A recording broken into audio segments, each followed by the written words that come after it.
Hi zusammen, hier ist Micho, hier ist Pavel und heutiges Video ist was ganz Besonderes. Bleibt dran!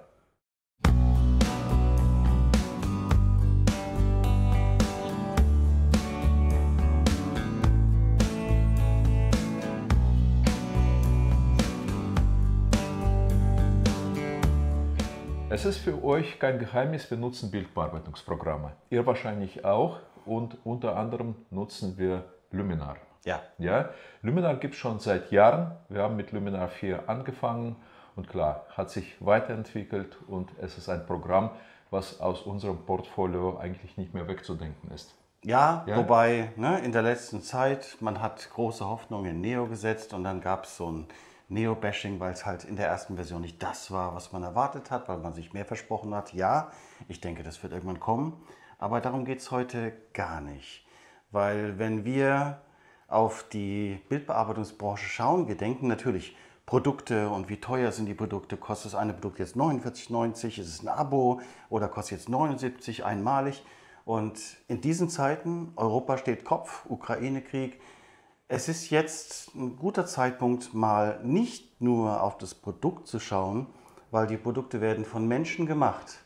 Menschen, die irgendwo sind und ja, dafür sorgen müssen, dass wir unsere Produkte bekommen, aber sie haben ihre eigene Existenz. Und viele wissen es, Luminar hat viele Mitarbeiter in der Ukraine. Und das hat auch dazu geführt, dass wir jetzt eben nicht die volle Packung haben, die wir alle erwartet haben. Und der CEO, Kutanin, ich denke, der hat dieser Tage, glaube ich, viel Besseres zu tun, als sich jetzt mit uns hinzusetzen. Aber er hat genau das gemacht.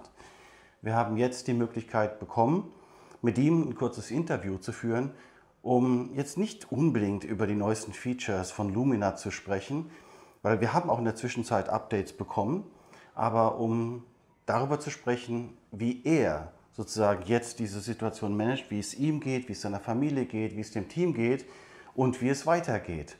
Und das werden wir uns jetzt gleich anschauen. Das Interview ist auf Englisch. Wir haben das Englische ins Deutsche übersetzt und ihr könnt dann sozusagen unsere deutsche Übersetzung des Englisch, das da gesprochen wird, dann auch sehen. Ja, also quasi die Menschen hinter einem Produkt, was wir alle kennen. Ja? Und schaut euch bitte dieses Interview an. Hello, Ivan. Hey, Paul. Yeah. Hey, Micho. Thanks for making the time. I think your schedule is crazy these days. And as we stated in our intro video, for us, it's super, super important that these days we don't not only focus on the product side of things, we also share light on the people who stand behind the product and make things happen.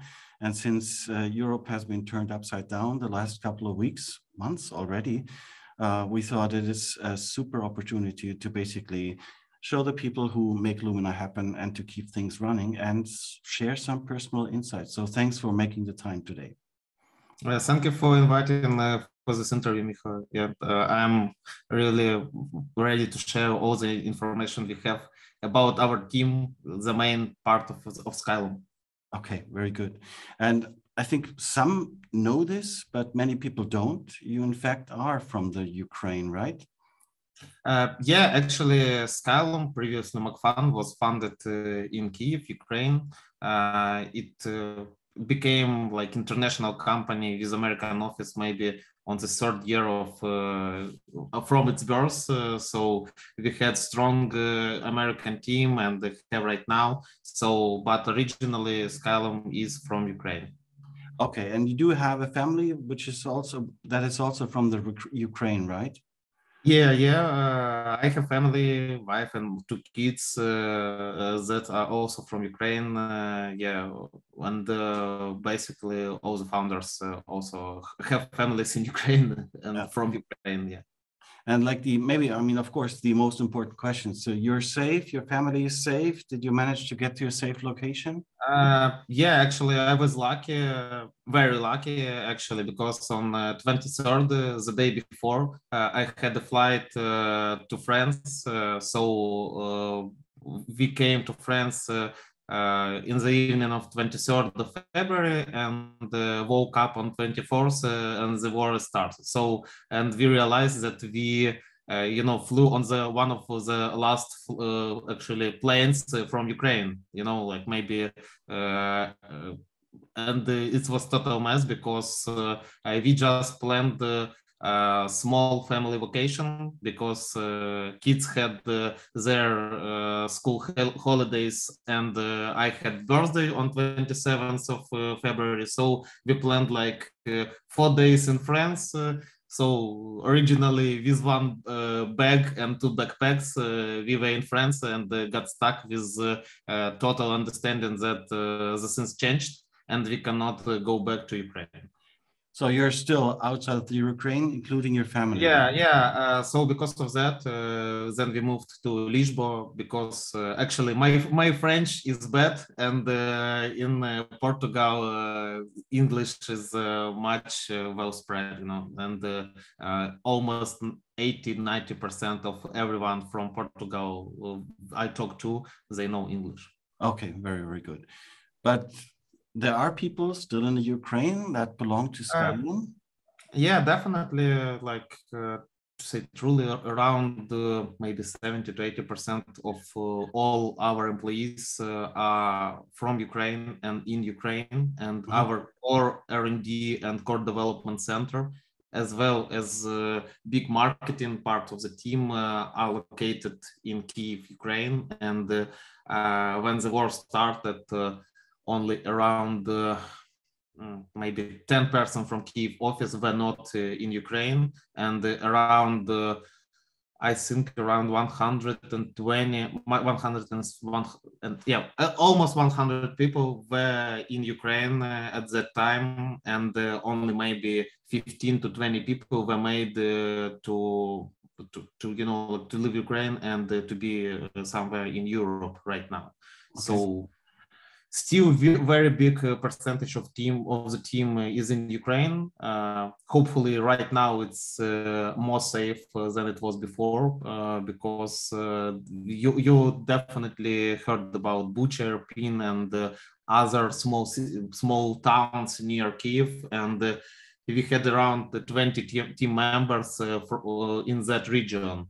Hopefully everyone is safe, everyone is alive, but it was total mess because one of our team members was on occupied territory, and we had around 10 days no contact with him. So yeah, and it was total mess. So you're definitely checking on each and every team member, so that you get an overview at like how everybody's doing. Yeah, we try to do it from the day one, at least to understand what's happening, where is our team located, because the war started right after COVID stopped. In Ukraine, we joking that Ukraine healed the whole world from COVID because it's not #1 topic anymore. But what COVID did to Skylum, we actually became a fully distributed team.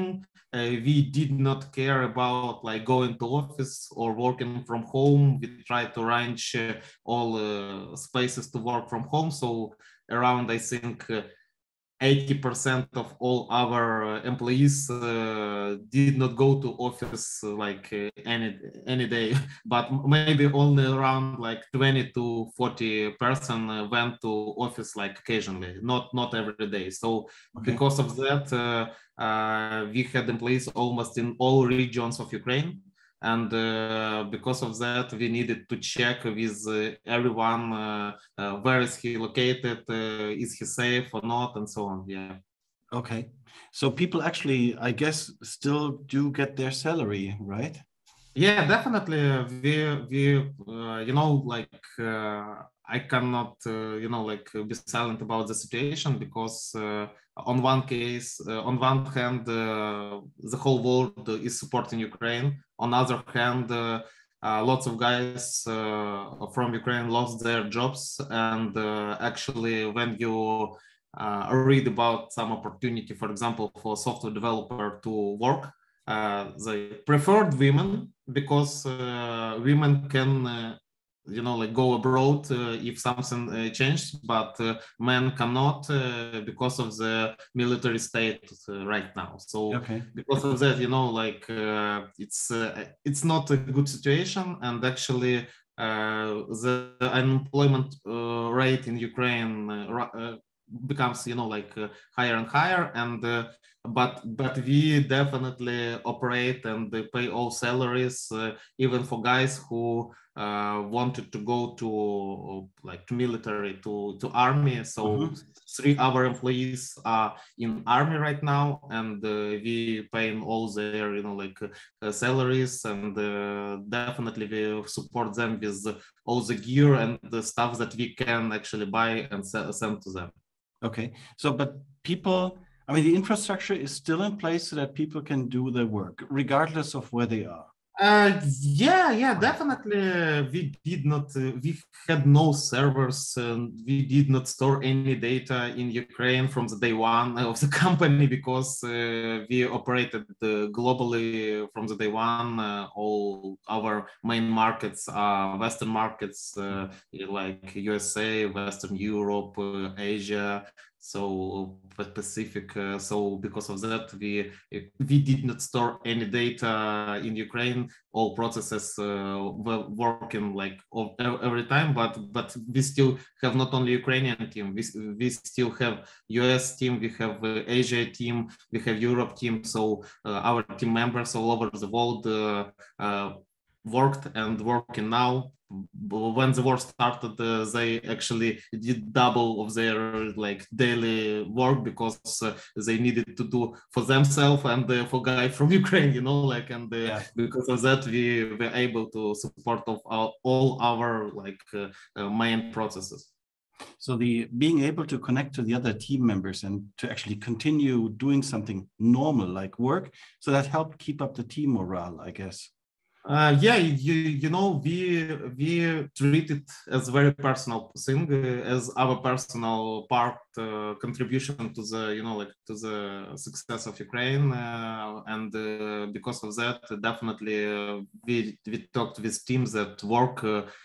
At least makes you concentrate, on something that is not about news and the things that are happening, all over. And because definitely everyone is overwhelmed with all this information, with all of this tragedy, with all those images and so on. So we trying to do our best, and we keep updating our products, introducing new features, because we understand that it's our part of the fight, Okay. And I mean, I think we received 2 Neo updates the last couple of weeks. Yeah. So work actually really goes on, also including development. Yeah, definitely. Our first update that we did after the war, actually we started preparing it even before release of Luminar Neo. That was accurate, like just before the war started, and we did not do all our activities with release, because actually the war started, and we just stopped everything that we did. But like in 2-3 days, we understood that the best what we can do is to continue doing our like daily routine, and first our update definitely can be named as update from shelter, because guys did product development or marketing just from shelters, from refugee centers, like from temporary houses, from cars, while they were moving to the border or to the western regions of Ukraine. So that was definitely tough part, and but I'm really proud of my team, because guys really did great job. They did everything actually. So and with every next update, we understand that things becoming better and better, because Kyiv region is not so dangerous anymore. We even opened like half-opened office for the guys who wanted to go to office and to work. So I think around 5 or 6 persons right now are in Kyiv office and operating from office, but definitely we ask everyone to keep safe, not not to go if they're not 100% sure that everything will be safe. Okay. Did actually some team members manage to get out of the Ukraine? I guess, like for men, it's a bit harder than for women. For men, the only thing when you can go out of Ukraine if you have some problems with health, or if you have 3 children or more. So our quality engineers team member has 4 children, so he was able, and there were some guys who have the document from the army that they will not serve. So for those guys, also the border is open, but almost for 99% to 95% of men, border is closed. So it's good because it's good to have diverse engineering team in Skylum, because girls were able to to go abroad. So but we're joking, but we understand the situation is actually bad, because it's very high level of stress in Ukraine, because air alarms like 4-5 times a day. In some regions less, but on like east or south of Ukraine even more. And we right now we also like moving some our employees from the parts of Ukraine that are in danger. So Odessa region and the Zaporizhia region, those regions are really, the war is really near. It's like 30 kilometers, 50 kilometers. So guys start to move to the western part or to the central part of Ukraine. Yeah. Okay.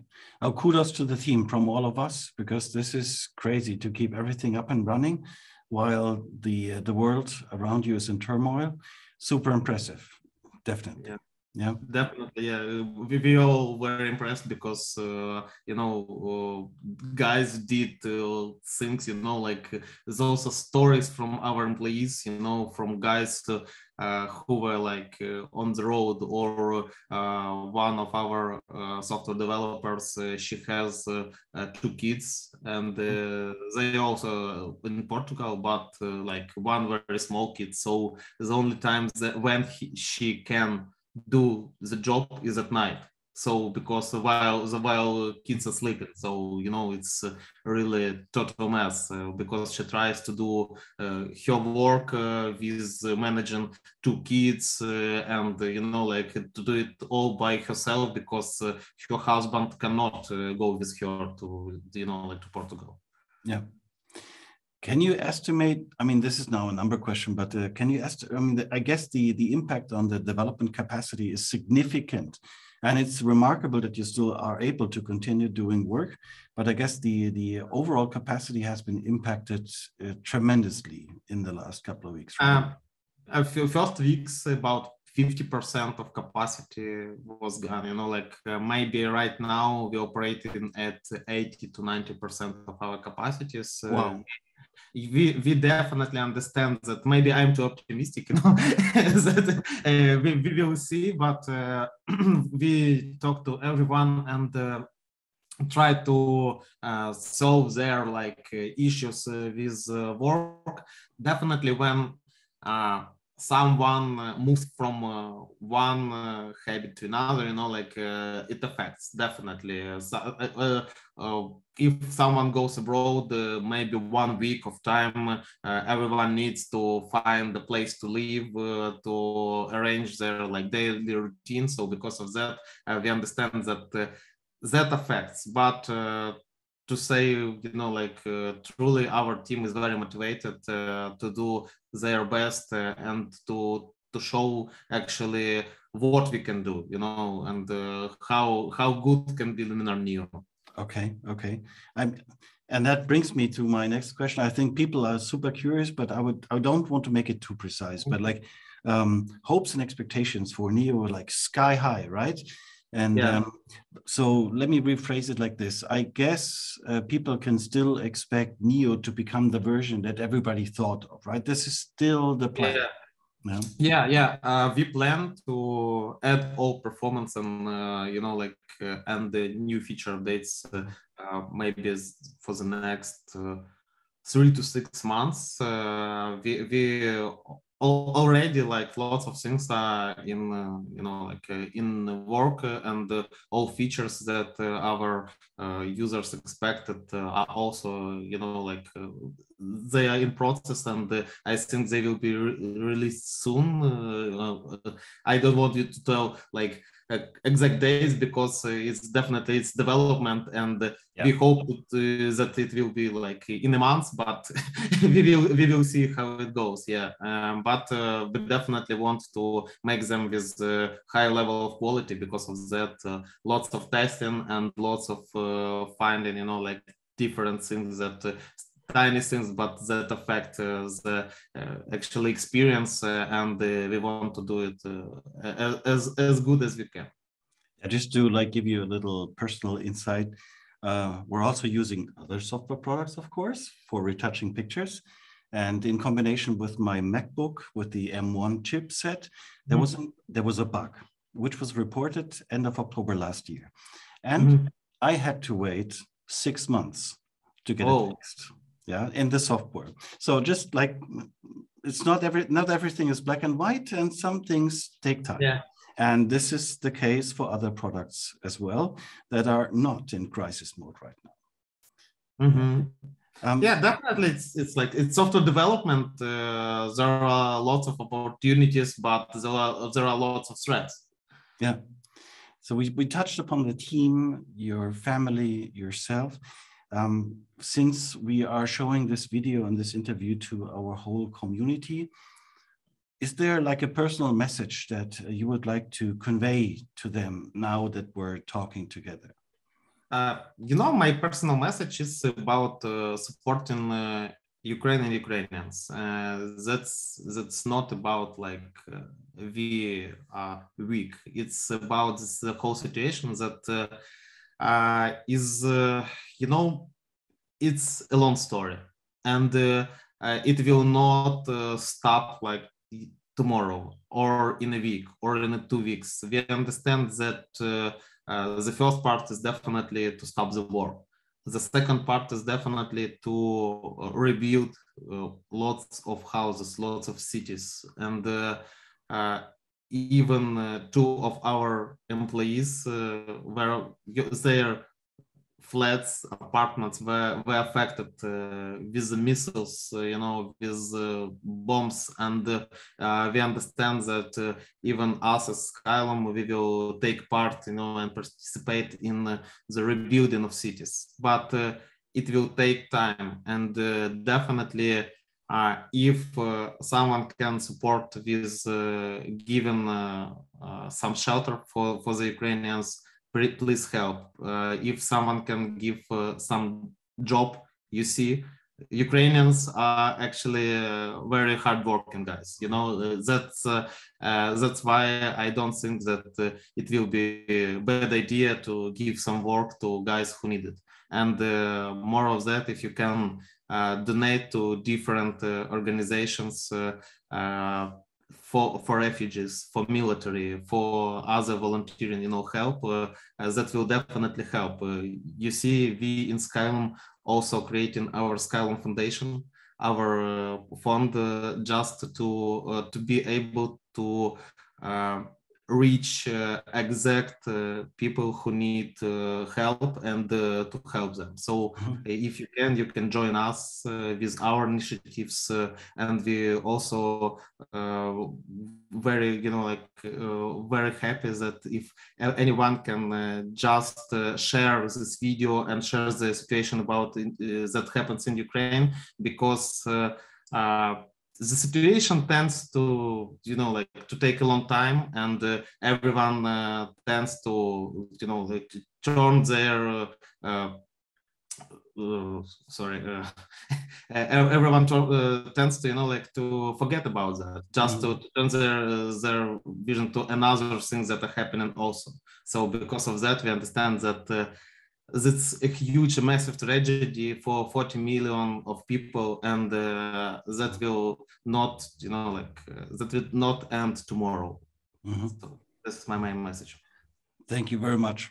Like in Germany, we tend to discuss things forever, but be assured, like things are moving also on our side. And after this interview, we also have 2 Skylum projects that we're going to share with the community. And like on our side personally, like we have a charity event on May 4th. And so everybody who's attending or who books the event, we will donate the entire money to an initiative to help families and children in the Ukraine. So things, yeah, everybody's like trying to do a little bit. I hope it makes an impact. But thank you so much for being here with us today and sharing your personal story. And from all of us, I wish that everybody stays safe and that everybody can have kind of like a normal life in the foreseeable future. That would be great. From all of us, thank you very much. Yeah, thank you. We are actually optimistic. We definitely think that things will become better and better. So thank you for calling. Thank you for this interview. My pleasure. Thank you. Ja, das war auf jeden Fall interessant. Es war was Besonderes. Also, wirklich, was relativiert. Ja, weil wir denken immer, oh, okay, jetzt kaufen wir ein Produkt und Produkte kommen nicht vom Mars, sondern sie werden vom Menschen gemacht. Und das, was ihr jetzt gerade gesehen habt, das ist exakt der Einblick hinter die Kulissen. Und vielen Dank an dieser Stelle fürs Interview. Ja. Und wir wollen noch was hinzufügen. Es gibt noch eine Aktion von Luminar. Ja. Und da wollen wir euch darauf aufmerksam machen. Eine Aktion ist, ihr könnt eine Drohne spenden oder mehrere Drohnen oder wie auch immer. Auf jeden Fall, die Leute in der Ukraine brauchen Drohnen, um sich das alles anschauen zu können, was da gerade passiert, wo was abläuft. Das ist ganz wichtig. Und wer eine Drohne zu verschenken hat, könnte das gerne tun. Also die ganzen Links sind unter dem Video. Und dann Projekt Nummer 2, das sind die Color LUTs oder die Kameraprofile. Freedom LUTs nennen Freedom LUTs. Also die wurden benannt nach den Städten in Ukraine. Ja. Und das ist auch eine Aktion, wo ihr Skylum unterstützen könnt, damit das weitergeht. Ja, weil es ist jetzt gerade nicht so einfach. Klar, wir wissen das alle aus den Medien. Ja, und das ist jetzt quasi euer Beitrag dazu, dass alles weiterläuft. Ja. Aber wie gesagt, das soll jetzt kein Werbevideo sein, sondern wirklich mal was anderes. Wirklich was ganz Besonderes. Ja. Okay, dann, ihr habt das angeschaut, könnt gerne nochmal anschauen. Teilt es, genau. Auch mit Oma. Auch mit Oma, genau. Und dann bis zum nächsten Mal. Ciao.